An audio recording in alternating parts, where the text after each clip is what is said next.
Hello, my name is Beck and welcome to a video where I talk about what draws me to stories and what I like seeing in books. I read a lot of sci-fi and fantasy, and so most of the things that I like are going to be prevalent in those genres, but there are some patterns that I like seeing that potentially crop up elsewhere as well. So I wanted to talk about the things that I like and then the things that I don't really like seeing. Let's get into what I like first. There are a bunch of fantasy tropes that I just love seeing and they're like catnip for me, and they are Orphan Farm Boy, Dark Lord, The Prophecy, Magical School, and also Found Family. Those are like key things that I love seeing, and if you haven't heard of them, or you kind of might know what they mean but don't exactly realize, the Orphan Farm Boy trope is something that is very prevalent in fantasy, specifically adult fantasy, but I believe it crops up a lot in young adult as well. So the Orphan Farm Boy is where there is an orphan character or a character that is quite weak and quite accustomed to their daily life, and then something happens which is like the inciting action, and it makes them realize that there is a world much more detailed than their everyday life, and that usually involves magic. It's maybe an attack or something of that nature, and then they go on a journey to become more powerful or to become more knowledgeable, and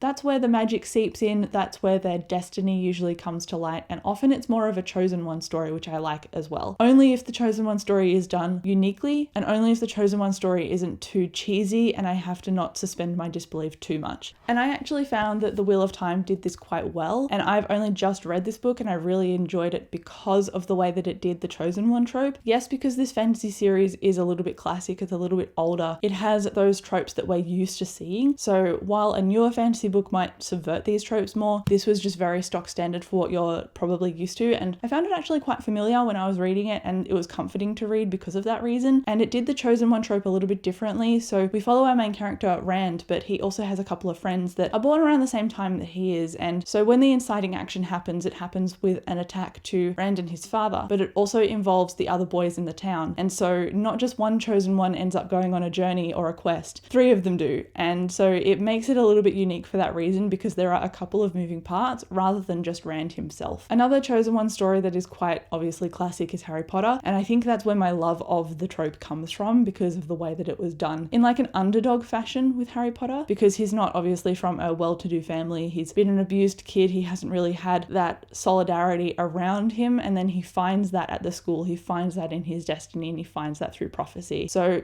that was a really well done story when I read it at the time. But another story that I really enjoyed was Percy Jackson, and Percy Jackson actually ticks all of the boxes that I mentioned before. So it ticks like, I guess, Orphan Farm Boy, but he has an absent father, and you find out because he's a demigod, he's half god, so his father was a god, his mum was a mortal, that's why he's got an absent father. Because there is like a Dark Lord element with the big bad guy, because there is a magical school, because there's a prophecy, and ultimately because there is found family in that with all of the friendships and support. That is why I loved that series so much, and it has only grown and blossomed with each book because Rick Riordan is still writing them, and I believe the last one comes out this year in his Trials of Apollo series. So that really solidified my love of found family, it solidified my love of magical schools, even though it's not like Harry Potter in the sense that there was literally a castle that was magical that everyone would go to like a boarding school. This is more Camp Half-Blood, and the demigods would go there to train, they'd go there for summer camp. The kids who are not really from families that had a positive background would get to stay there, and they would build their own families with the friends they made. So that is really a key as to why I like Percy Jackson so much, and I will happily reread all of those books in the series. And then the dark one, which I've kind of talked about but not over much, whereas compared to the other tropes, I think I've covered them fairly well. The Dark Lord is one that can be pulled off really well, or it can be pulled off in a really 2D way, and I mean like there's a classic villain monologue and they explain their entire plan, and that is what the Dark One is like. I find that a very weak portrayal of a villain, because if it's a good villain, it means that they're layered. They think that they're doing the right thing when actually it's a really bad thing. So if you can convince somebody out of that perspective, that makes an interesting turmoil for the villain to have, but if you can't convince them out of that perspective, it makes a really good argument and a really good fighting point for the hero against the villain. So I think a really good example of this is The Final Empire, and Brandon Sanderson wrote in a lot of world building and lore into that trilogy, the Mistborn trilogy, in order to back up the reason that the Lord Ruler did what he did. Even though he was a dark one who took all of the power and made the people oppressed, he had reasons for doing that even though they were selfish. And I thought that was a very good take, because obviously people people are going to be selfish. When people get power is when they become selfish. And V.E. Schwab often explores these themes in her works as well. Ultimate power corrupts ultimately. And I love seeing that reflected in the way that a dark one is written. So sometimes it can be really good and sometimes it can be just, they're dark for the sake of being dark and that's what the heroes have to fight against. I like both, but I think it depends on how much I have to suspend my disbelief. I believe that characters can be evil for the sake of being evil because of like magical corruption or something, but I find that I like it more if they've got more depth. There are a few other things that I'm just going to mention that I like as well. The first one is female friendship, and that's when, in rom-coms, when characters are pitted against each other as a form of competition and one of them always has to be better than the other. Usually it's two girls who are like competing to be prettier, and while that might be amusing in a rom-com, I find it a bit petty in something that is supposed to have more depth, like in a book, for example. In movies, obviously, it can have more depth as well, but I found that I like female friendships because I didn't really see them a lot growing up in movies and books, and it was very much more a competitive nature, and I think that Skye Would did that really well. It obviously started as a competitive nature because the main character Spencer is very, very headstrong, but she grows a lot in the course of the book, and I really respect Sanderson for doing that because it could easily have gone down the road of these girls hate each other, but it didn't, and I definitely want to see more of that developed across other books that I read. If you hear gushing in the background, it's just the air of the heater because it is winter in Australia and it's cold. Another book that did the female friendships really, really well, or at least female respect, even though it wasn't quite friendship because this girl was the ex-girlfriend of the guy that the main character was interested in. But anyway, It Sounded Better in My Head by Nina Kenwood did this really well too, and I really respected the way it did that, and that's why I really liked the book, even though it was a romance and it was outside my usual wheelhouse of what I'd pick up. Like I said, these themes and these patterns and archetypes and tropes make me pick up books that I might not otherwise read because I know that it's got an element of something that I will really like in them, and that's what will make me pick them up instead of picking up my normal fantasy books. Not that they don't have these tropes in them as well, but it's nice to see things more widespread so that I can widen my horizons of reading. Another one that I like is the unwilling hero, or the hero called to justice that doesn't want to do it, and I don't know if I can think of a book like that off the top of my head, but I know that I like underdog stories as well, and I think that Sebastian de Castell really does well with writing Kellen in his Spellslinger series, and Kellen is definitely an underdog. He has to fight for every bit of ground, and he fights a lot against his upbringing and his religion and his magic system, and he has to rely so much on bluffing and hope and friendship to get him through situations. Similarly, actually, Falcio in Sebastian de Castell's adult series The Greatcoats has to fight in a similar way, but I think he is more of an unwilling hero because his sense of idealism is really strong, and that forces him to do the good thing even if it puts himself in danger. Those are the two that I'm going to go with, and I know that they're by the same author, but they happen to be my favorites. Next is Identity.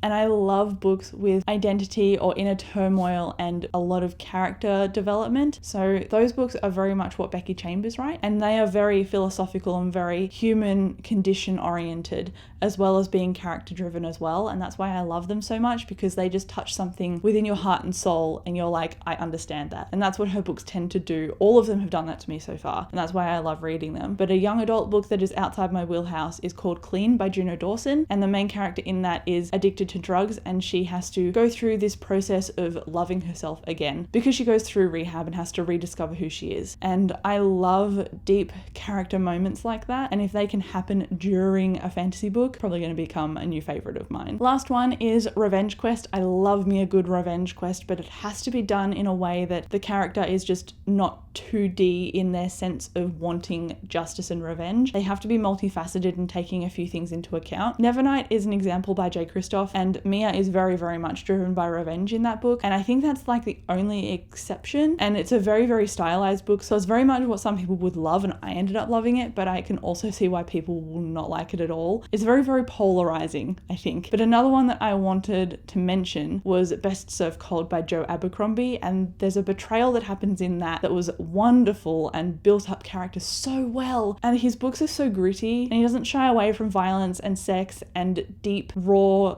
gross character moments as well, and he's got humor littered throughout, so it's very palatable too. and it's just very dark. So that's a revenge quest that I really enjoyed seeing, but you have to read it after you read his First Law trilogy. So it takes a little bit of work to get to, but the legwork is well worth it. Audiobooks are the way to go if you haven't heard of his series before. But another book that I've heard is a revenge quest is Rage of Dragons, and I'm yet to read this one, so I think I'm going to enjoy this one as well. Don't know what it's about, just know it's got a revenge quest, so that's why I bought it. And now quickly into things that I dislike seeing in books. The first one is cheating, and that's why I tend to avoid a lot of romance books, because I know they're supposed to be like trashy and impulsive books that you just pick up, burn through, enjoy, and then get rid of. But I don't like seeing certain things in books, and cheating is one of them, and that is a prevalent trope in romance, and I often don't know if a book has cheating in it unless I'm already reading it. So I tend to avoid straight up romance for that reason, because I don't know how to pick stuff out of that genre because I don't know it very well. So if there are any recommendations for non-cheating romance books that are quite fluffy and funny, please recommend them, because I obviously don't know what I'm doing. But opposite to this, I read a sci-fi book, a young adult sci-fi book by Ryan Groudon, and it's called Invictus, and it actually has a relationship in it that is long-standing, and that seems like a rare occurrence in a young adult book, having a relationship that's existed a while rather than having characters that are newly getting into a relationship. So it didn't have cheating in it, but I'm using it as like a juxtaposition to cheating because I liked seeing that trust and that long-standing relationship in a young adult book in a healthy way. And then getting into the last thing that I dislike seeing, or the last thing in this video, I guess. The thing I dislike seeing in books is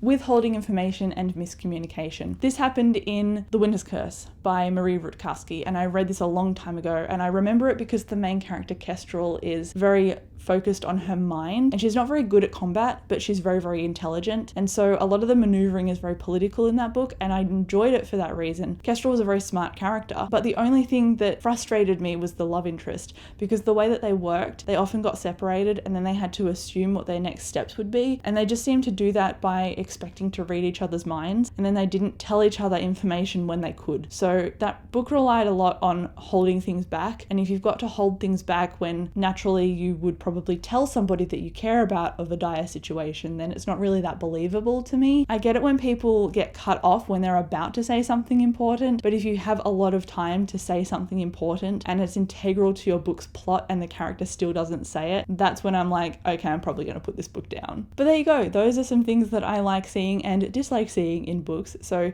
if you have any recommendations that do these things, please let me know down in the comments. I would love to hear from you. But thank you so much for watching this video. I will chat to you in the comments, and I'll see you in my next one. Bye.